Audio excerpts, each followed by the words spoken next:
نشانات کا مخزن قرآن کا ہر حرف کرامات کا مخزن۔ بسم اللہ الرحمن الرحیم۔ السلام علیکم ورحمۃ اللہ وبرکاتہ۔ اللہ تعالیٰ کے فضل کے ساتھ اب ہدی للناس کے اگلے پروگرام کے ساتھ آپ کی خدمت میں حاضر ہیں۔ آج اس پروگرام میں سورہ الاحزاب جو ہے اس کی آیت پہ بات ہوگی۔ اللہ تعالیٰ قرآن کریم میں فرماتا ہے یا ایھا الذین آمنوا اتقوا اللہ وقولوا قولا سدیدا یصلح لکم اعمالکم ویغفر لکم ذنوبکم ومن یطع اللہ ورسولہ فقد فاز فوزا عظیما۔ ہدی للناس یعنی تمام انسانوں کے لیے ہدایت کا موجب قرآن ایسی تعلیم پیش کرتا ہے جس پہ چل کے انسان دین و دنیا میں کامیابی سے ہمکنار ہو جاتا ہے،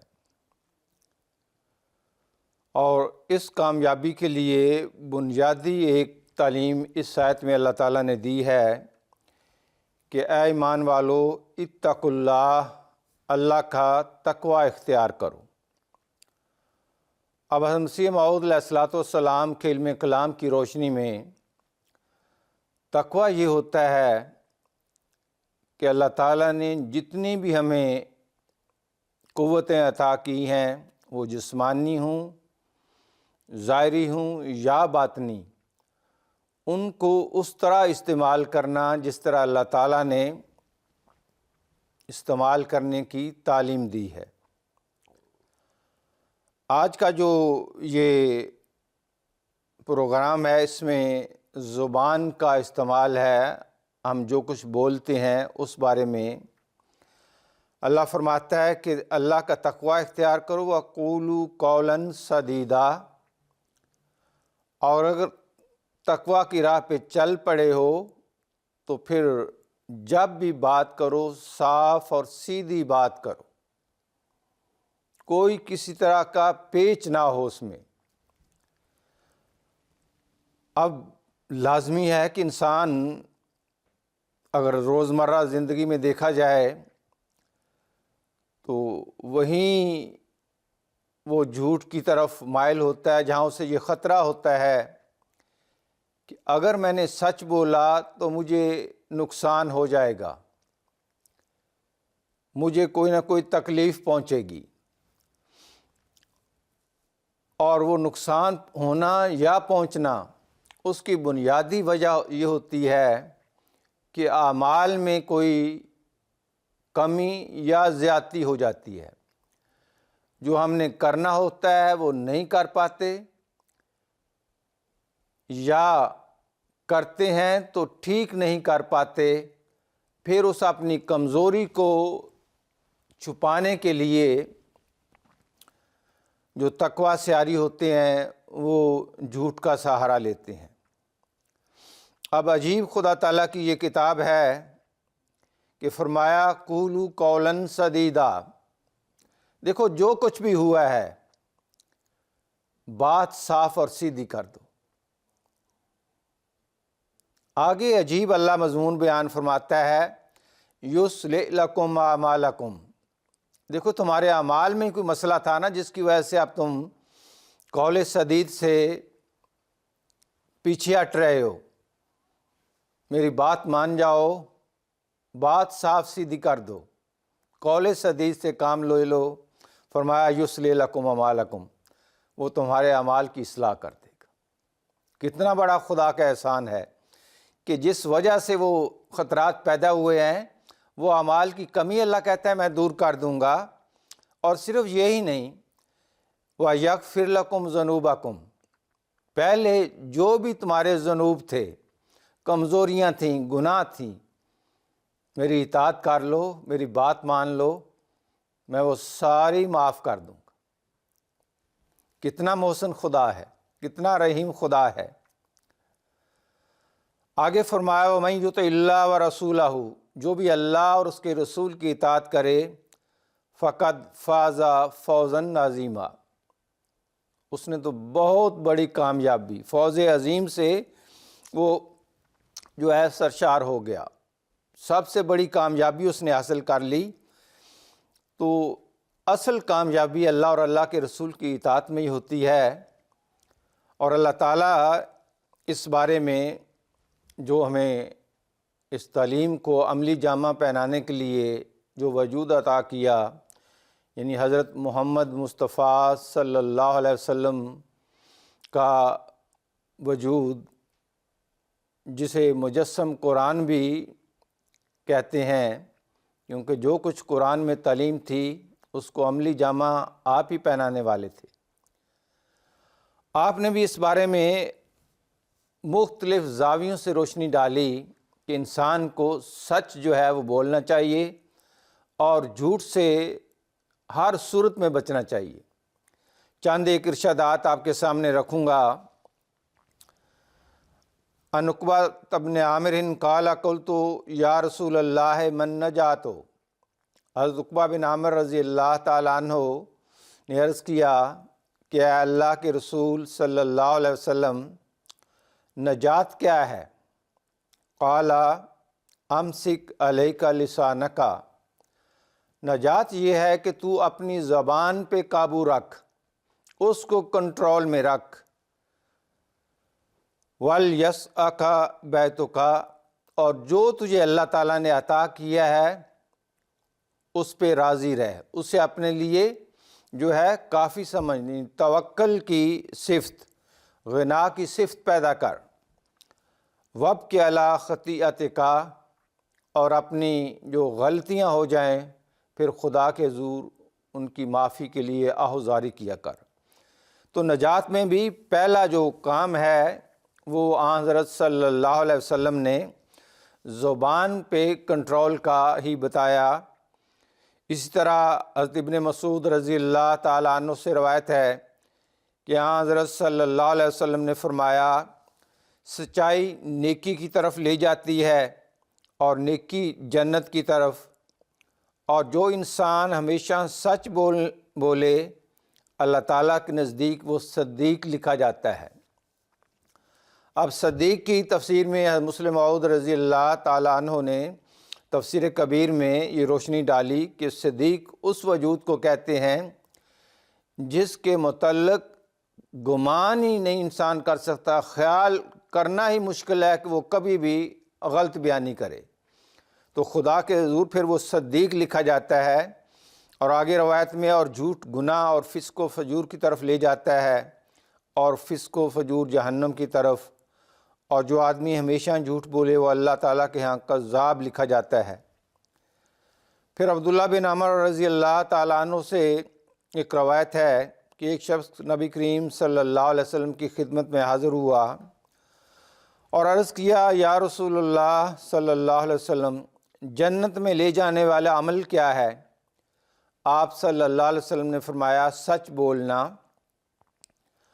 اور جب کوئی بندہ سچ بولتا ہے تو وہ فرما بردار بن جاتا ہے، وہی قرآنی آیت کا مضمون، اور جب وہ فرما بردار بن جاتا ہے تو حقیقی مومن بن جاتا ہے، اور جب کوئی حقیقی مومن ہو جاتا ہے تو انجام کار وہ جنت میں داخل ہو جاتا ہے۔ اب محمد مصطفیٰ صلی اللہ علیہ وسلم اس کے ساتھ آگے جھوٹ کی جو برائی ہے اسی روایت میں اس پہ روشنی ڈالتے ہوئے فرماتے ہیں، اس شخص نے دوبارہ دریافت کیا کہ یا رسول اللہ، دوزخ میں لے جانے والا عمل کون سا ہے؟ تو آن حضرت صلی اللہ علیہ وسلم نے فرمایا، جھوٹ۔ ایک شخص جھوٹ بولتا ہے تو نافرمانی کرتا ہے، اور جب کوئی نافرمانی کرتا ہے تو کفر کرتا ہے، اور جب کوئی کفر پر قائم ہو جاتا ہے تو انجام کار وہ دوزخ میں داخل ہو جاتا ہے۔ اب آن حضرت صلی اللہ علیہ وسلم کی ذات ہی ہر آیت کی تفسیر عملاً بتانے والی بھی ہے۔ اب اللہ تعالیٰ یہاں فرماتا ہے کہ یا ایھا الذین آمنوا اتقوا اللہ وقولوا قولا سدیدا یصلح لکم اعمالکم، یہ ایک دعویٰ ہے کہ اے ایمان والو تقوی اختیار کرو، قول سدید بولو، تمہارے اعمال کی اصلاح ہو جائے گی۔ اب دیکھیں کہ کیسے محمد مصطفیٰ صلی اللہ علیہ وسلم، جن کے بارے میں حضرت عائشہ رضی اللہ تعالی عنہا سے جب کسی نے پوچھا کہ آپ صلی اللہ علیہ وسلم کے اخلاق کیا تھے، تو انہوں نے فرمایا کہ آپ قرآن نہیں پڑھتے، کان خلق القرآن، آپ صلی اللہ علیہ وسلم کا خلق قرآن ہی تھا، قرآن سے ہٹ کے کچھ نہیں تھا۔ اب آپ ہی تو قرآن کے اصل جاننے والے تھے۔ ایک روایت آتی ہے کہ ایک شخص آپ صلی اللہ علیہ وسلم کی خدمت میں حاضر ہوا اور عرض کیا، اللہ کے رسول صلی اللہ علیہ وسلم، میں مسلمان تو ہو گیا ہوں، لیکن ابھی مجھ میں وہ ساری برائیاں، وہ ساری بری عادتیں ہیں جن میں زنا، شراب، باقی چوری، اس طرح کے جتنے بھی جرائم اس معاشرے میں عام تھے، وہ سب کا شکار تھا، اور میں ایک کمزور انسان ہوں، اتنی طاقت نہیں کہ میں مکمل تبدیلی اپنے اندر لے آؤں اور سب سے ہی جو ہے الگ ہو جاؤں۔ ہاں، میں آپ سے ایک عرض کرتا ہوں، اگر آپ ایک ایک کر کے مجھے بتاتے جائیں کہ اب یہ چھوڑ دو، یہ چھوڑ دو، تو میں اس طرح آپ کی اطاعت میں وہ چھوڑتا چلا جاؤں گا۔ حضرت صلی اللہ علیہ وسلم جو قرآن کریم کے سب سے بڑے عارف تھے، انہوں نے فرمایا پھر جھوٹ بولنا چھوڑ دیں۔ وہ بظاہر وہ شخص اپنے دل میں خوش ہوا گا کہ یہ تو کوئی اتنا بڑا جو کام نہیں دیا گیا، اتنا بڑا امتحان نہیں ہے میرے لیے، باقی تو بھی میں اپنی عادتیں جو ہیں ان پہ چل سکتا ہوں، لیکن کیونکہ خدا تعالیٰ یہاں یہ کہتا ہے کہ جو قول سدید سے کام لے گا اللہ اس کے اعمال کی اصلاح کر دے گا۔ اب دیکھیں اس آیت کا اثر اور معجزہ۔ آپ صلی اللہ علیہ وسلم نے اسی مضمون کے تحت اسے یہ نصیحت فرمائی۔ اب وہ چوری کرنے لگا، اس کو یاد آیا کہ میں نے تو جھوٹ نہیں بولنا، اگر کوئی پوچھے گا کہ یہ چوری کس نے کی تو میں جھوٹ نہیں بول سکتا، اور اگر میں نے کہا کہ میں نے کی تو ہاتھ کٹے گا، اس لیے میں نہیں کرتا۔ ایک ایک کر کے ساری برائیاں خدا تعالیٰ کے اس وعدے کے مطابق اس سے دور ہو گئیں اور اس کے اعمال کی اصلاح ہو گئی۔ یہ ہے قرآنی تعلیم جو دائمی ہے، کیونکہ جب تک انسان قولی اور عملی جھوٹ سے نہیں بچتا، وہ نہ جسمانی طور پہ ترقی کر سکتا ہے نہ روحانی طور پہ۔ ان دونوں ترقیات کے لیے اپنی زبان اور عمل دونوں سے جھوٹ کو نکالنا ضروری ہے، ورنہ جھوٹ بولنے والا اپنی ہی زندگی تباہ کر رہا ہوتا ہے، اس کے علاوہ اور کچھ نہیں ہوتا۔ پھر اس زمانے میں مسیح موعود علیہ الصلوۃ والسلام جو حضرت محمد مصطفیٰ صلی اللہ علیہ وسلم کے غلام صادق اور عاشق صادق ہیں، جن کو اللہ تعالیٰ نے حضرت صلی اللہ علیہ وسلم کے بروز کے طور پہ اس زمانے میں بھیجا، آپ بھی سچائی کی تعلیم دیتے ہوئے اور جھوٹ سے بچنے کے لیے اپنی جماعت کو فرماتے ہیں۔ پھر ایک اور بات بھی ضروری ہے جو ہماری جماعت کو اختیار کرنی چاہیے، اور وہ یہ ہے کہ زبان کو فضول گوئیوں سے پاک رکھا جاوے۔ زبان وجود کی ڈیوڑی ہے، اور زبان کو پاک کرنے سے گویا خدا تعالیٰ وجود کی ڈیوڑی میں آ جاتا ہے۔ جب خدا تعالیٰ ڈیوڑی میں آ گیا تو پھر اندر آنا کیا تعجب ہے۔ اب دیکھیں، ہمارا احمدیت کو قبول کرنے کا مین مقصد ہی باخدا ہونا ہے، خدا کی محبت جو ہے اس کو حاصل کرنا ہے۔ تو اس کے لیے حضرت مسیح موعود علیہ الصلوۃ والسلام نے فرمایا کہ دیکھیں، اگر زبان کو فضول گوئیوں سے بچا لیا جائے، جن میں سب سے بڑا گند جو زبان کا ہے وہ تو جھوٹ ہی ہے، تو خدا تعالیٰ ایسے ہی ہے جیسے ایک مکان ہو، اس کی سامنے جو حصہ ہے ڈیوڑی ہے، تو گویا خدا تعالیٰ وہاں آ گیا تو اندر آنا جو ہے پھر وہ تو کوئی بعید ہی نہیں ہے۔ اب مسیح موعود علیہ الصلوۃ والسلام نے خود بھی قرآنی اس تعلیم کی، کیونکہ اس زمانے میں قرآن کی تعلیم کو رائج کرنے کے لیے اللہ تعالیٰ نے آپ کو جو ہے مبعوث فرمایا۔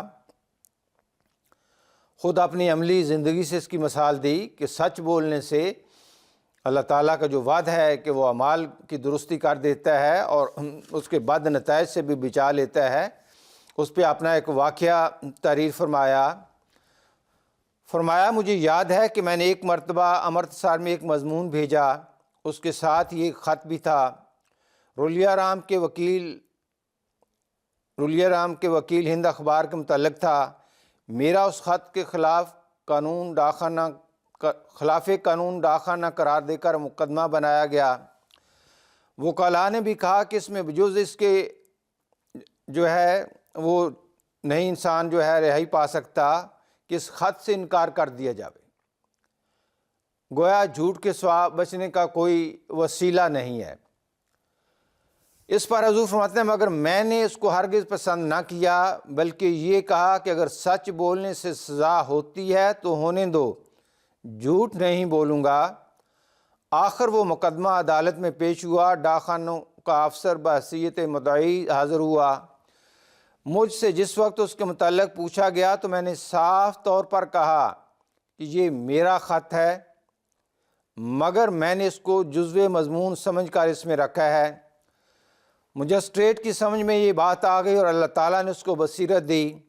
ڈاک خانوں کے افسر نے بہت زور دیا مگر اس نے ایک نہ سنی اور مجھے رخصت کر دیا۔ آگے دیکھیں حضور کیا فرماتے ہیں میں کیوں کر کہوں کہ جھوٹ کے بغیر گزارا نہیں، ایسی باتیں نری بیہودہ گوئیاں ہیں۔ سچ تو یہ ہے کہ سچ کے بغیر گزارا نہیں۔ میں اب تک بھی جب اپنے اس واقعہ کو یاد کرتا ہوں تو ایک مزہ آتا ہے کہ خدا تعالیٰ کے پہلو کو اختیار کیا، اس نے ہماری رعایت رکھی اور ایسی رعایت رکھی جو بطور نشان کی ہو گئی، من یتوکل علی اللہ فہو حسبہ۔ آگے حضور فرماتے ہیں یقیناً یاد رکھو جھوٹ جیسی کوئی منحوس چیز نہیں۔ عام طور پر دنیا دار کہتے ہیں کہ سچ بولنے والے گرفتار ہو جاتے ہیں، مگر میں کیوں کر اس کو باور کروں؟ مجھ پر 7 مقدمے ہوئے ہیں اور خدا تعالیٰ کے فضل سے کسی ایک میں بھی ایک لفظ بھی مجھے جھوٹ کہنے کی ضرورت نہیں پڑی۔ کوئی بتائے کہ میں کسی ایک میں بھی خدا تعالیٰ نے مجھے شکست دی ہو۔ اللہ تعالیٰ تو آپ سچائی کا حامی اور مددگار ہے۔ یہ ہو سکتا ہے کہ وہ راست باز کو سزا دے، اگر ایسا ہو تو دنیا میں پھر کوئی شخص سچ بولنے کی جرت نہ کرے اور خدا تعالیٰ پر سے اعتقاد ہی اٹھ جاوے، راست باز تو زندہ ہی مر جاویں۔ آگے جو حضور بات بیان فرماتے ہیں وہ بڑی قابل غور ہے۔ فرمایا اصل بات یہ ہے کہ سچ بولنے سے جو سزا پاتے ہیں وہ سچ کی وجہ سے نہیں ہوتی، وہ سزا ان کی بعض اور مخفی در مخفی بدکاریوں کی ہوتی ہے اور کسی اور جھوٹ کی ہوتی ہے۔ خدا تعالیٰ کے پاس تو ان کی بدیوں اور شرارتوں کا ایک سلسلہ ہوتا ہے، ان کی بہت سی خطائیں ہوتی ہیں اور کسی نہ کسی میں وہ سزا پا لیتے ہیں۔